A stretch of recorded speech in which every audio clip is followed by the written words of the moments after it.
all of you. Today, on behalf of Ajanta Pharma, I do welcome all the guests who are present here on this auspicious ERTM that is to be taken by Dr. Indranil Desar. Dr. Indranil Desar, who is going to be our speaker for today's ERTM, has a vast experience, and sir is a consultant diabetologist at Karimganj. Sir is practicing since long, and we are honored, sir, and it is our great pleasure to have you as our speaker for today. Thank you for accepting our invitation, sir. Also, thank you, sir. Thank you very much. Also, sir. Yeah, Kinkar, you should please continue. Then hand over the speaker to me. Yes, sir. Sure, sir. And also on behalf of Ajanta Pharma, today I welcome all the guests, all the doctors who are going to be part of today's ERTM. Thanks for being with us. And with this, I would like to hand over the session to Dr. Indranil Desar for further. Thank you, sir. Yeah, thank you, Kinkar. This is a nice evening where all doctors and the staff of Ajanta Pharma will be gathering under one umbrella in a platform to start a very innovative meeting regarding hypertension. Our today's topic will be a new approach regarding combination therapy in the management of hypertension. Okay, let's start our today's session. Yes, sir. Yes, sir. Regarding hypertension, I would like to say something about hypertension initially before starting the slides. Globally, an estimated 26% of the world's population, about 972 million people, has hypertension, and the prevalence is expected to increase to 29% by 2025, driven largely by increases in economically developing nations. The high prevalence of hypertension exacts a tremendous public health burden. As a primary contributor to heart disease and stroke, the first and third leading causes of death worldwide, respectively, high blood pressure was the top modifiable risk factor for disability. Recently, the prevalence of hypertension in low to middle income countries has been estimated to exceed that in high income countries. Socioeconomic position, generally measured using indicators such as education, income, and occupation, is strongly associated with presence of hypertension in HICS, that is high income countries, with individuals of higher SEP less likely to have hypertension than those of lower SEP.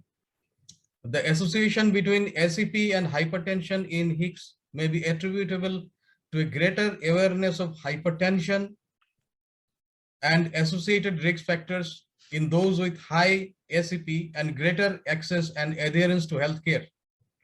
However, in low to middle income countries, there is some evidence that higher SEP may be associated with a greater risk of hypertension, although findings have been inconsistent.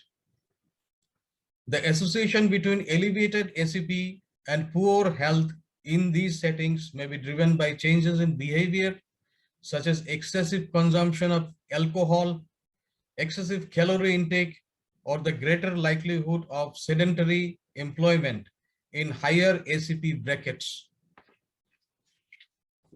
So let's switch over to the slides, please.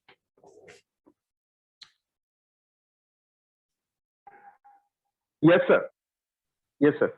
Now we see a beautiful slide, a pictorial diagram regarding history of blood pressure measurement, how BP was measured by Stephen Hales in 1733, a hollow glass tube in neck artery of horse, and the blood rose 9 feet in glass tube.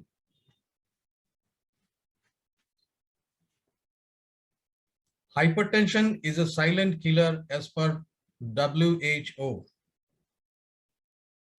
Heart disease contributing to 45%, stroke contributing to 51%, diabetes contributing to 40%. Contributing to about 12.8% of total global deaths attributable to hypertension globally. Cardiovascular mortality risk doubles with each 20/10 millimeter BP increment.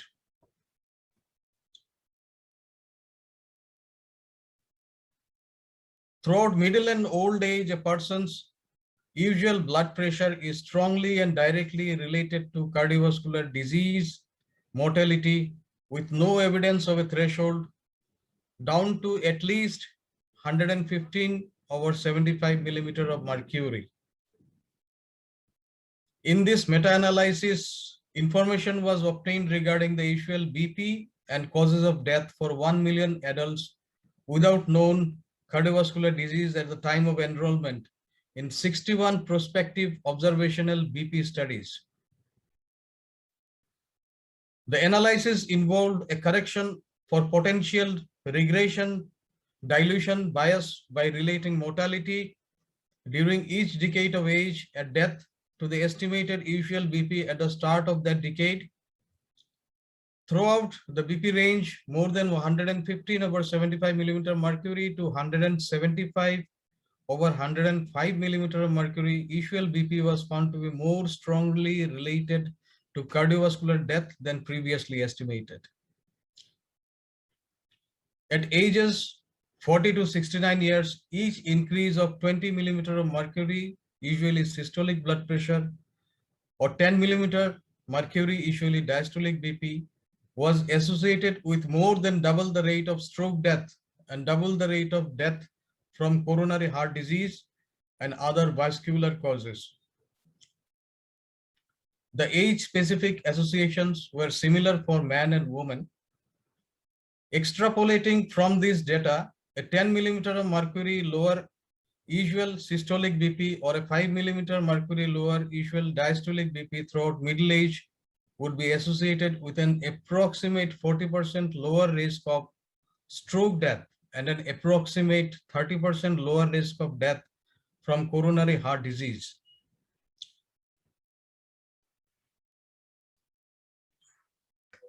Now see what the next slide speaks of. A lesson learned is that lowering BP reduces cardiovascular risk. Small systolic blood pressure reductions yield significant benefit. A meta-analysis of 61 prospective observational studies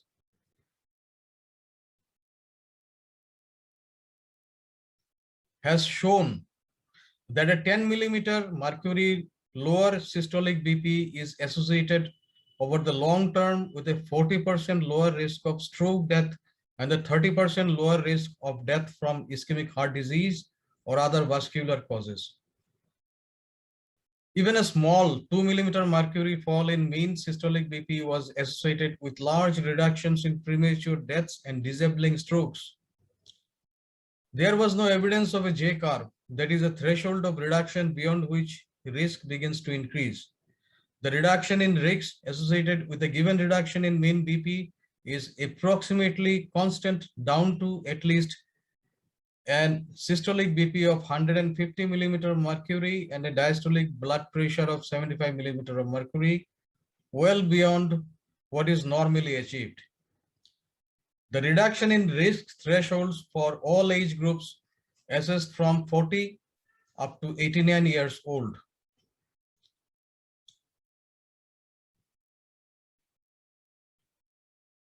What is the burden of hypertension in India?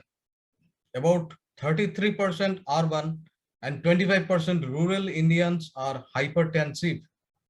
Only 25% rural and 38% of urban Indians are being treated for hypertension. Only 1/10 of rural and 1/5 of urban Indian hypertensive population have their BP under control. So a vast majority goes unnoticed.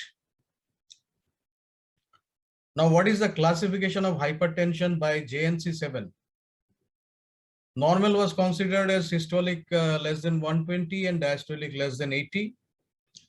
Pre-hypertension was considered when systolic was in between 120/139, 120 to 139, sorry, or diastolic from 80 to 89. Stage 1 of hypertension was considered when systolic BP ranges from 140 to 159 and diastolic from 90 to 99. And stage 2 of hypertension is considered when systolic BP was more than or equal to 160 and diastolic BP more than or equal to 100 millimeter of mercury.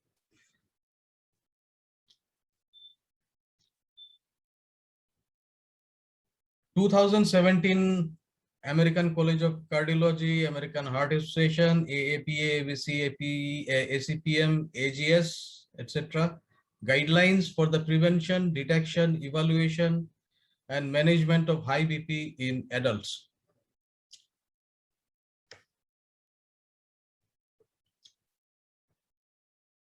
Categories of blood pressure in adults. Here, the COR is the class of recommendation, LO is the level of evidence. Okay, recommendation for definition of high BP. BP should be categorized as normal, elevated, or stage 1 or 2 of hypertension to prevent and treat high blood pressure. Normal is less than 120 systolic and less than 80 diastolic. Elevated is considered when SBP is 120 from 120 to 129 and diastolic BP is less than 80. Stage 1 is considered when systolic BP ranges in between 130 to 139 and diastolic ranges in between 80 to 89. Stage 2 is considered when systolic blood pressure is more than or equal to 140 and diastolic is more than or equal to 90.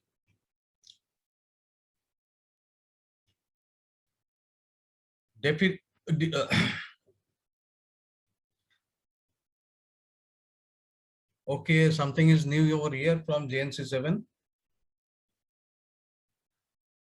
See, again, it's systolic BP less than 120, diastolic BP less than 80. It's normal BP for AACC and AHA, and as also for JNC7. 120 to 129 systolic and less than 80 for diastolic, it's elevated blood pressure for American College of Cardiology and American Heart Association 2017. And it's pre-hypertension for JNC7. Here's the chart indicates the differences in between the ACC, AHA, and the JNC7. Okay, fine. Now 2017 hypertension guideline, measurement of blood pressure. Accurate measurement of blood pressure in the office. What is the recommendation for accurate measurement of blood pressure in the office? For diagnosis and management of high blood pressure, proper methods are recommended for accurate measurement and documentation of blood pressure. Key steps for proper BP measurement. Step 1, properly prepare the patient. Step 2, use proper technique for BP measurements. Step 3, take the proper measurements needed for diagnosis and treatment of elevated blood pressure. Step 4, properly document accurate BP readings. Step 5, average the readings. And step 6, provide BP readings to the patient.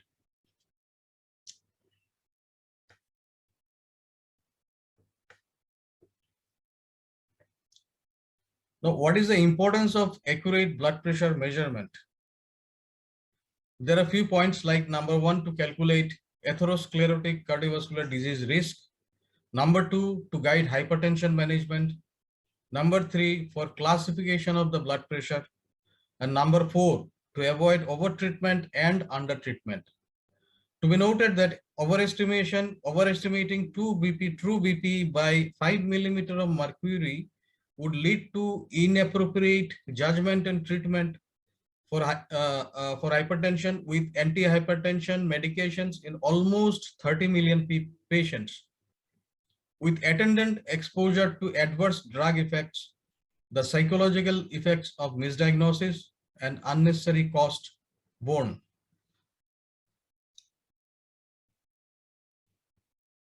Now, what are the factors affecting accuracy of blood pressure measurement?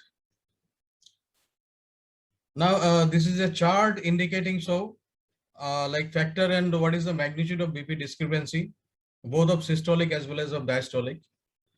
Talking or active listening, systolic discrepancy magnitude is 10, diastolic is also 10. For over distended or distended bladder, it is 15 for systolic and 10 for diastolic. Cough over clothing. Many of our physicians sometimes do, it so happens that the cuff is put over the clothing. So systolic discrepancy magnitude over here is 5 to 50. It's very, discrepancy is very much. Now, when the cuff is too small, then there is discrepancy of 10 in systolic and 2 to 8 in diastolic. Smoking within 30 minutes of measurement causes discrepancy of systolic by 6 to 20. Back unsupported 6 to 10. Arm unsupported in sitting posture 1 to 7. Arm unsupported in standing posture causes magnitude of BP discrepancy in systolic, especially by 6 to 8.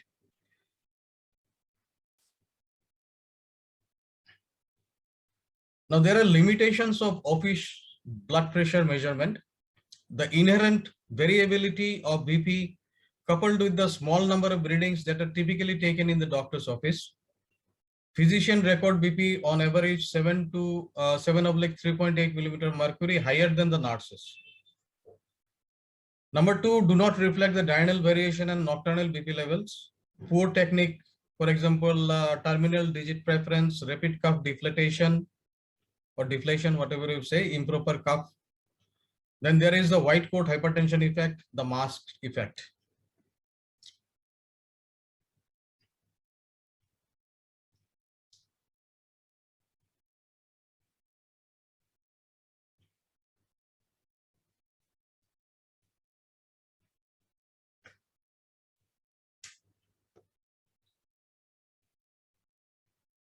Two 2017 hypertension guideline. What are the causes?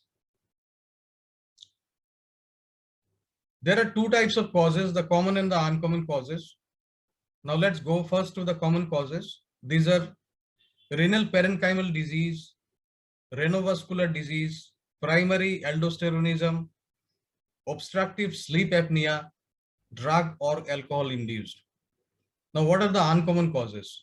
Pheochromocytoma or paraganglioma, then Cushing syndrome, hypothyroidism, hyperthyroidism, aortic coarctation, undiagnosed or repaired, primary hyperparathyroidism, congenital adrenal hyperplasia, mineralocorticoid excess syndromes other than the primary aldosteronism, and lastly it is acromegaly.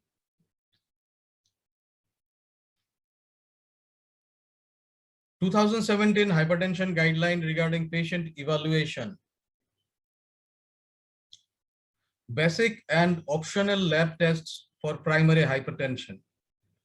The basic testing that are required are fasting blood glucose, complete blood count, that is CBC, lipid profile, serum creatinine with estimated glomerular filtration rate, serum sodium, potassium and calcium, TSH, urinalysis and electrocardiogram. Optional testing may be echocardiogram, uric acid, then urinary albumin to creatinine ratio.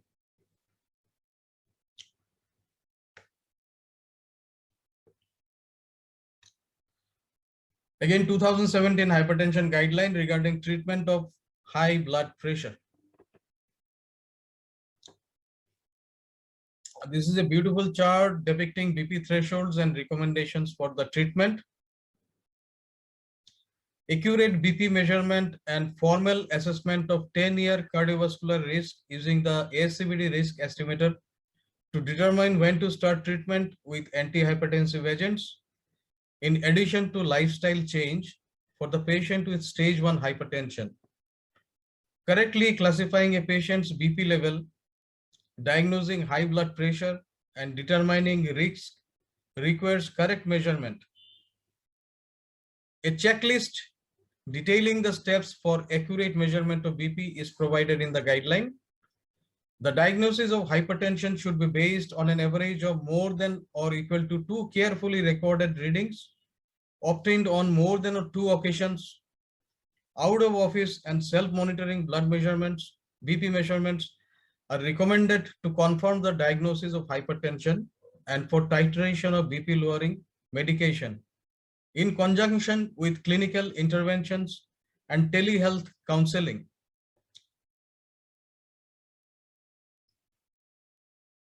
The new BP classification communicates the level of high risk associated with the BP range based on the currently available evidence.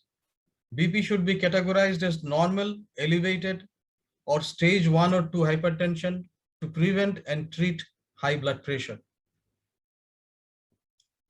The terms pre-hypertension and high normal are not used in this guideline because they have the potential to be misleading, says Welton. Okay, patients and physicians might misinterpret these designations to mean no action is needed. Just the opposite is true. Patient with a BP range of 130 to 139 millimeter of mercury systolic or 80 to 89 millimeter of mercury diastolic are about twice the risk of their counterparts with a normal level of blood pressure. The threshold for treatment is determined by the ASCVD risk assessment. Determining atherosclerotic cardiovascular disease risk provides a sharper way to define which patients with stage 1 hypertension are likely to benefit from pharmacological therapy.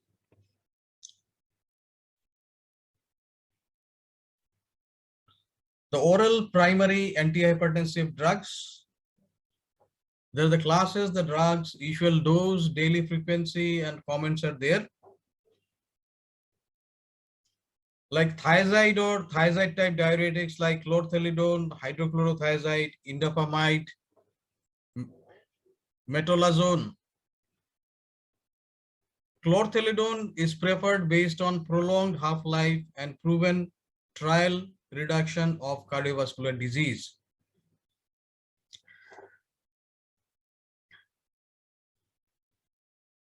Then regarding indapamide or hydrochlorothiazide, monitoring of hyponatremia and hypokalemia, uric acid and calcium levels is there. Regarding metolazone, use with caution in patients with history of acute gout unless patient is on uric acid lowering therapy, etc., etc. Like ACE inhibitors are there. Let's move on to the next slide. The classes of drugs like their ARBs, then CCBs. CCBs have two classes, dihydropyridines and non-dihydropyridines.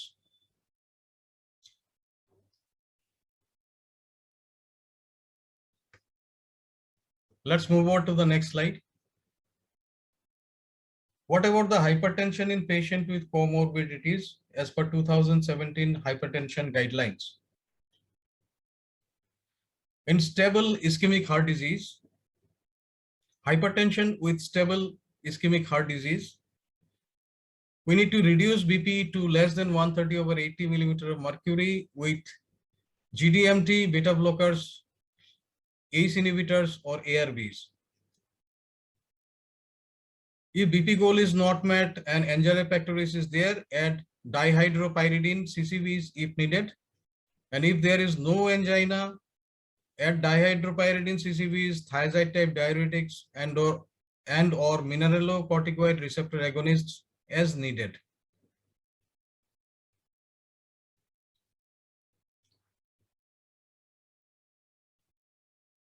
In HFrEF, that is heart failure with reduced ejection fraction. What are the recommendations? Adult with HFrEF and hypertension should be prescribed GDMT, that is guideline directed medical therapy, titrated to attain a blood pressure of less than 130/80 millimeter of mercury. Non-dihydropyridine CCBs are not recommended in the treatment of hypertension in adults with HFrEF. Let's move over to the next slide. What about HFpEF? that is heart failure with preserved ejection fraction. In adults with HFpEF who present with symptoms of volume overload, diuretics should be prescribed to control hypertension. Adults with HFpEF and persistent hypertension after management of volume overload should be prescribed ACE inhibitors or ARBs and beta blockers titrated to attain systolic blood pressure less than 130 millimeter of mercury. Very important. What about CKD? Treatment of hypertension in patients with CKD. Goal is again less than 130/80, the classical goal. If albuminuria is there, that is more than or equal to 300 milligram per deciliter or more than or equal to 300 milligram per gram of creatinine, we use ACE inhibitors. If there is no albuminuria, usually first line medication is of choice.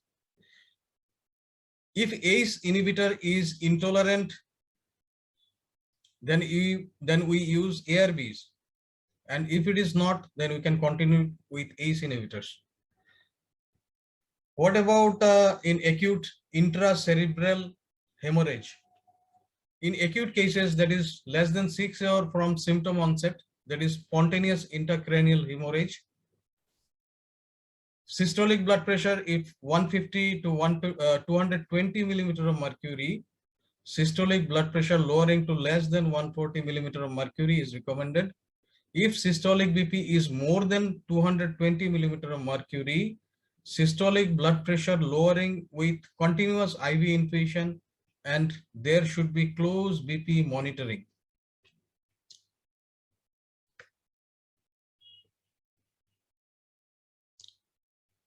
In acute ischemic stroke, last we talked about hemorrhagic stroke. Now we are going to talk about the acute ischemic stroke.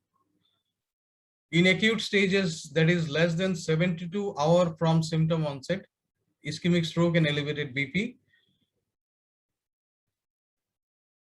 If patient qualifies for IV thrombolysis therapy, lower systolic BP to less than 185 millimeter of mercury and diastolic BP to less than 110 millimeter of mercury before initiation of IV thrombolysis. If patient does not qualify for IV thrombolysis therapy, and if BP is less than or equal to 220/110 millimeter of mercury, initiating or reinitiating treatment of hypertension within the first 48 to 72 hours after an acute ischemic stroke is not effective to prevent death or dependency. Now, if BP is more than 220/110 millimeter of mercury, lower BP 15% during the first 24 hours. For pre-existing hypertension, reinitiate anti-hypertensive drugs after neurological stability.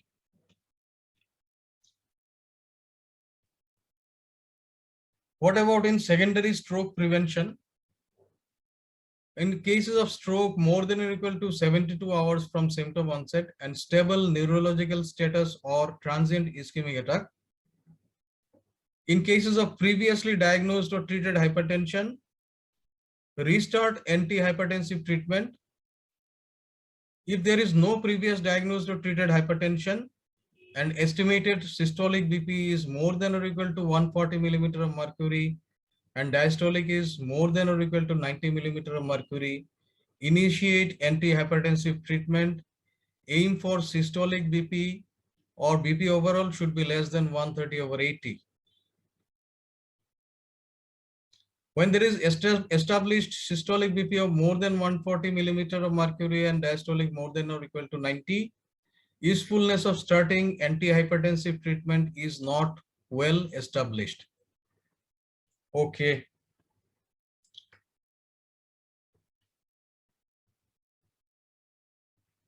What about in hypertensive crisis?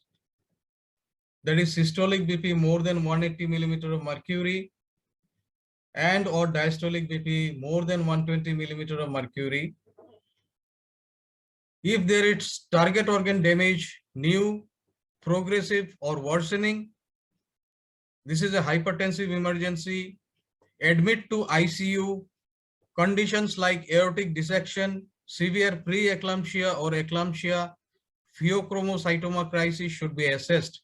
If these are present, reduce systolic blood pressure to less than 140 millimeter of mercury during the first hour, I hope first hour, and to less than 120 millimeter of mercury in aortic dissection.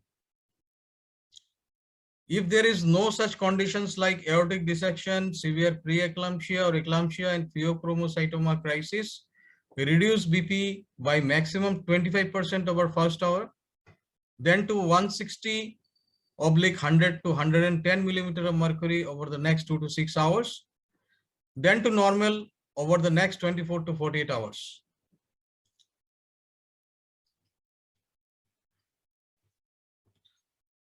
Okay. Strategies to improve hypertension treatment and control as per 2017 Hypertension Guideline. Recommendations for antihypertensive medication. What are the adherence strategies? In adults with hypertension, dosing of antihypertensive medication once daily rather than multiple times daily is beneficial to improve adherence. Use of combination pills rather than free individual components can be useful to improve adherence to antihypertensive therapy.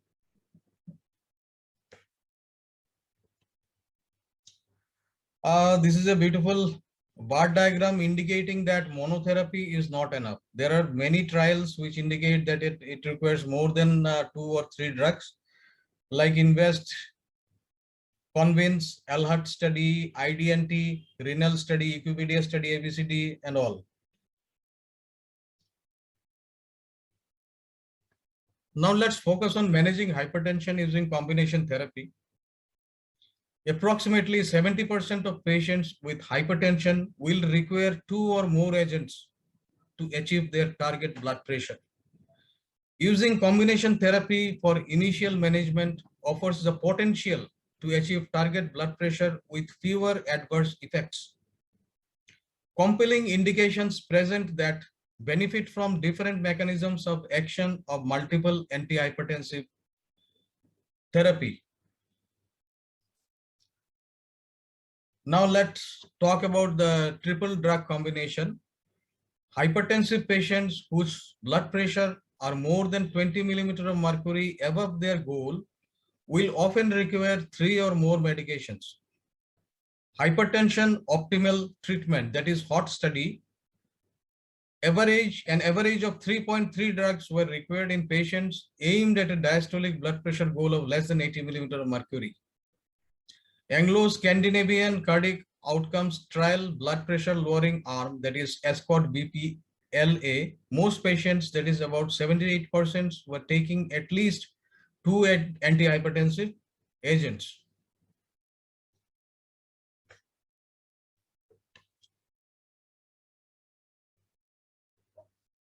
Now this is a chart representing types of triple drug combination. Lots of things are written. Now, compelling indications as per JNC 8 guidelines. There are the indications and the choice of treatments available. In heart failure, it is ACE inhibitors obliques ARBs plus beta blockers plus diuretics plus spironolactone. Post-ABI oblique clinical coronary artery disease, treatment choice is ACE inhibitors, ARBs and beta blockers. And for coronary artery disease, it is ACE inhibitors, beta blockers, diuretic, CCBs. Fine. Clinical practice guidelines for the management of hypertension as per International Society of Hypertension and American Society of Hypertension. Patients with symptomatic heart failure with uncontrolled stage 2 hypertension should usually receive an ARB, that is angiotensin receptor blocker plus beta blocker plus diuretic.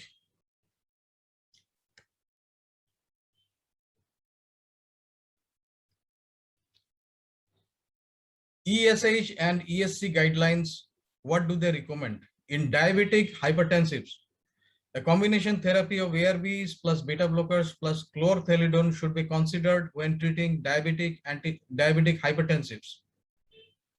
Thiazide-like diuretics, for example, chlorthalidone, are useful and are often used together with RAS blockers. Beta blockers, though potentially impairing insulin sensitivity, are useful for BP control in combination therapy, especially in the diabetic patients with coronary heart disease and heart failure.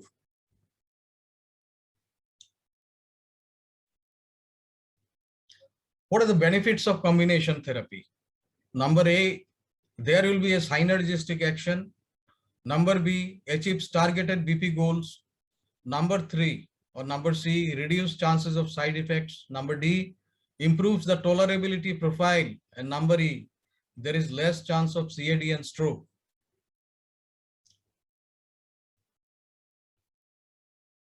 See again, it represents this graph or this beautiful diagram represents the benefits of 3-drug combination.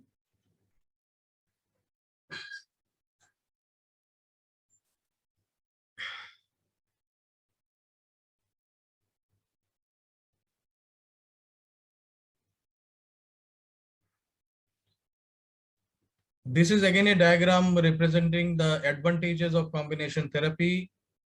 First of all, it improves compliance. It increases efficacy of drugs, shorter time to achieve the BP goal, effective BP control, additive action, offsets the side effects, fewer pills, that is lower pill burden.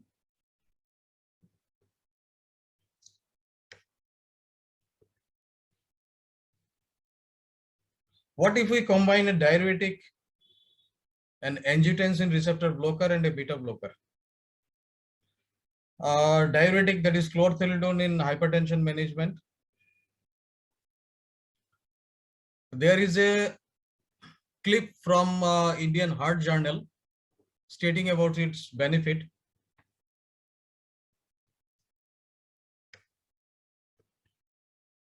Chlorthalidone, the first choice diuretic. More than 2/3 of hypertensive individuals cannot be controlled on one drug specially associated with comorbid conditions like diabetes, CKD, and CVD. Addition of thiazide-like diuretic chlorthalidone reduces not only systolic blood pressure, but also potentiate the action of beta blockers and ARBs for synergistic antihypertensive effect. Here is a comparison chart of hydrochlorothiazide and chlorthalidone. Onset of action of hydrochlorothiazide is 2 hours. For chlorthalidone, it is 2.6 hours. Half-life for hydrochlorothiazide is 6 to 15 hours, whereas for chlorthalidone, it is much high, that is 40 to 60 hours. Duration of action of hydrochlorothiazide is 24 hours, whereas for chlorthalidone, it is up to 72 hours. Greater antihypertensive effect than hydrochlorothiazide, as it is 1.5 to 2 times as potent as hydrochlorothiazide. Greater prevention of cardiovascular disease as per the SHAP and Ajanta trials. No braking phenomena. Better nighttime BP reduction, which is very important, than recommended as first step diuretic in uncontrolled hypertension.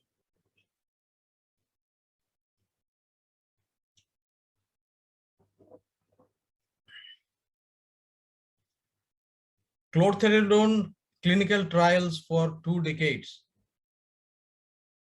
This is a colorful diagram. The largest hypertension trials that primarily used chlorthalidone as the initial therapy showed better cardiovascular mortality and morbidity benefits with chlorthalidone as compared to hydrochlorothiazide.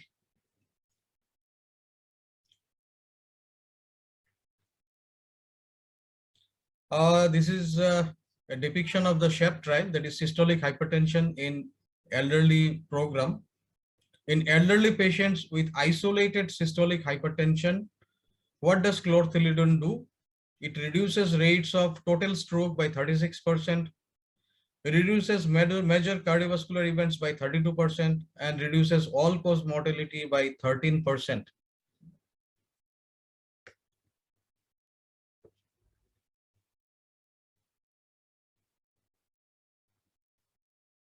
Now, this is a beautiful saying about which goes about chlorthalidone. Each month of chlorthalidone-based therapy was associated with approximately 1 day of extension in life free from cardiovascular death. Let's talk something about the ARBs, that is angiotensin receptor blockers, primarily regarding telmisartan in hypertension management.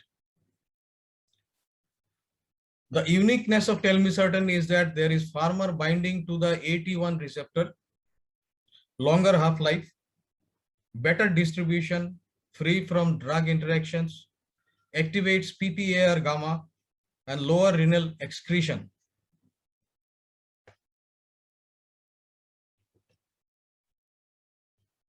Telmisartan PPAR gamma, the cardiometabolic sartan, partial agonist of PPAR gamma, improves insulin sensitivity in hypertensive patients with insulin resistance or diabetes.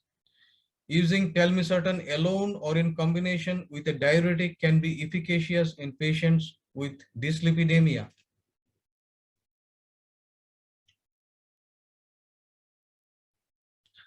See, the telmisartan is the most studied among ARBs in mortality and morbidity endpoint trials. Other drugs which were used in trials were eprosartan, olmesartan, arbesartan, candesartan, losartan, valsartan, telmisartan. See, the n number of patients involved were 51,878. This bar diagram indicates. Okay. Beta blockers, that is metoprolol extended release in management of hypertension.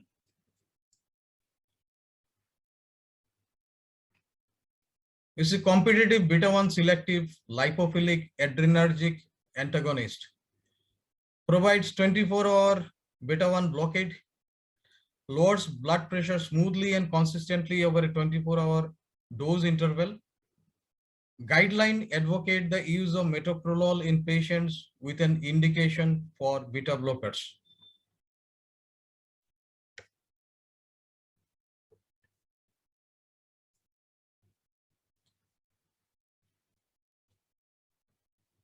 This is a bar diagram indicating metoprolol extended release in hypertension use. See the bar dropping down more for the extended release in both the areas. Rationale and evidence for combination of diuretic and angiotensin receptor blockers. One drug enhances activity of another drug. Diuretics enhance the activity of the RAS, increasing the efficacy of RAS inhibitors. Diuretic plus ARBs have synergistic mechanism of action.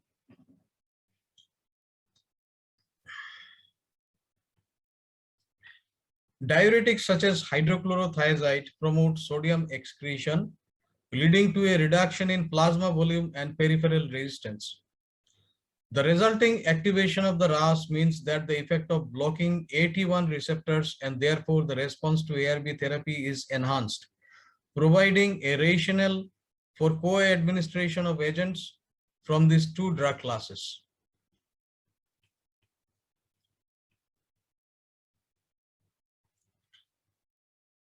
The anti-hypertensive efficacy of chlorthalidone and telmisartan in Indian hypertensive patients who were uncontrolled with hydrochlorothiazide and telmisartan combination, a prospective and an open label study. Total of 100 patients who were unresponsive to BP goal, that is 140/90 millimeter of mercury, were enrolled. The patients were given telmisartan 40 milligram and chlorthalidone 12.5 milligram. The assessment was done at the end of 4 weeks and 8 weeks. The systolic BP targets of less than 140 millimeter of mercury was achieved in 24% of patients. The diastolic target of less than 90 millimeter of mercury was achieved in 19% of patients.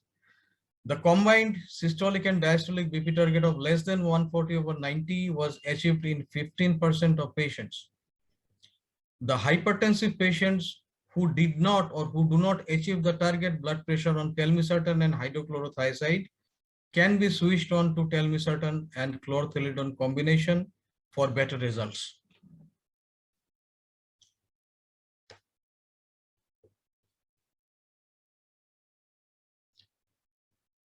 Now again, we are using permutation and combination of drugs, rationale and evidence of combination of beta blockers and ARBs.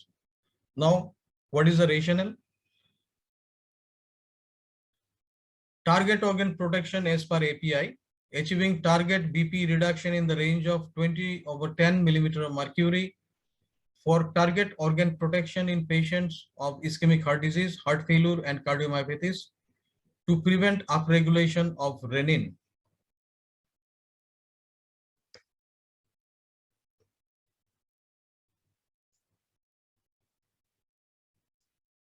Improvement of primary outcome in heart failure and coronary artery disease as per ASH.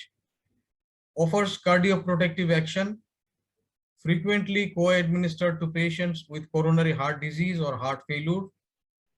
Offers additional BP reduction when used in combination.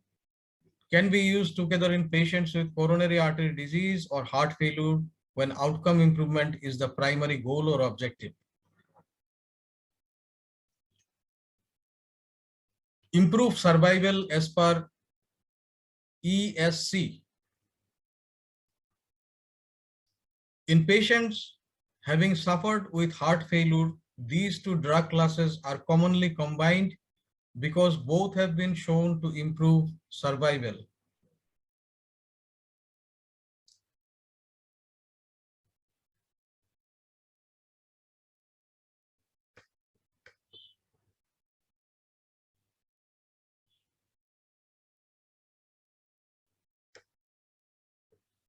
This is a Gemini trial. A beta blocker added to ACE inhibitors or ARB therapy can provide clinically relevant additional reductions in blood pressures in patients with type 2 diabetes mellitus. With addition of a beta blocker, approximately 65% of the patients achieved blood pressure control.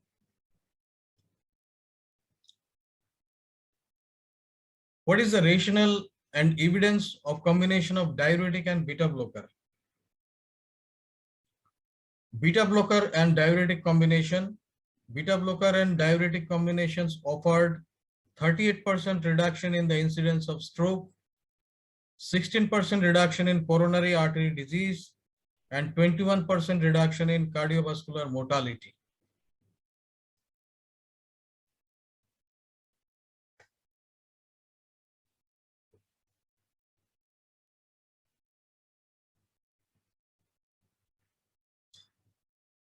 Antihypertensive efficacy of metoprolol XL oblique low dose chlorthalidone 6.25 combination, a randomized comparative study in Indian patients with mild to moderate essential hypertension.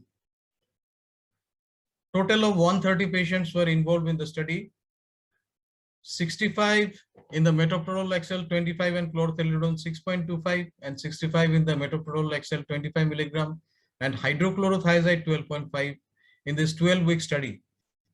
After 4 weeks of treatment, non-responders from chlorthalidone 6.25 combination group were shifted to metoprolol XL 50 milligram and chlorthalidone 12.5, and non-responders from hydrochlorothiazide 12.5 milligram combination group were escalated to metoprolol XL 50 milligram and hydrochlorothiazide 12.5 milligram. Results: significantly more number of patients from chlorthalidone 12.5 milligram and metoprolol XL 50 milligram group responded to therapy as compared to that from hydrochlorothiazide 12.5 milligram and metoprolol XL 50 milligram group.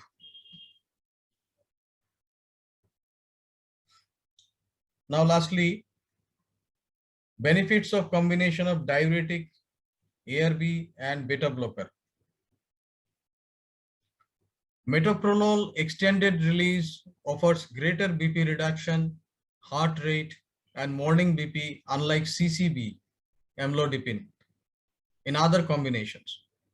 Telmisartan has PPAR gamma activity unlike olmesartan in conventionally available other three drug combinations. PPAR gamma activity is beneficial in diabetic hypertensive patients. Chlorthalidone offers greater BP reduction and reduces risk of myocardial infarction, stroke, or death, unlike hydrochlorothiazide in other three drug combinations. Chlorthalidone is more effective than amlodipine in preventing congestive heart failure by 25%. Convenient for dosage titration, improves therapy compliance by 98%. And in conclusion, we say that majority of patients require more than 2 drugs to achieve BP goal.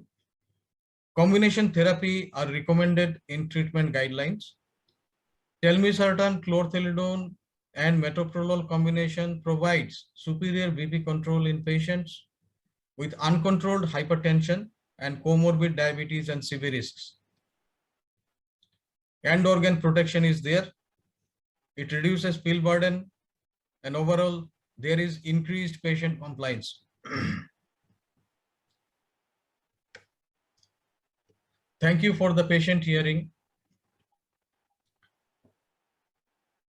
Sir, thank you very much for giving us time, and sir, for delivering such a nice speech, sir. Thanks for the great insight on our brand Metexcel series, sir. Thank you so much. Thank you, King. Thank you, sir. Also, on behalf of Ajanta Pharma, I do hereby would like to thank all the doctors, all our respected doctors who have joined today's session. Hopefully, this was a useful session given by Dr. Indranil De, sir. Thanks for being with us, and hope, sir, we will continue a long-term relationship. Thank you, sir. Thank you. Good night, sir. Good night. Thank you.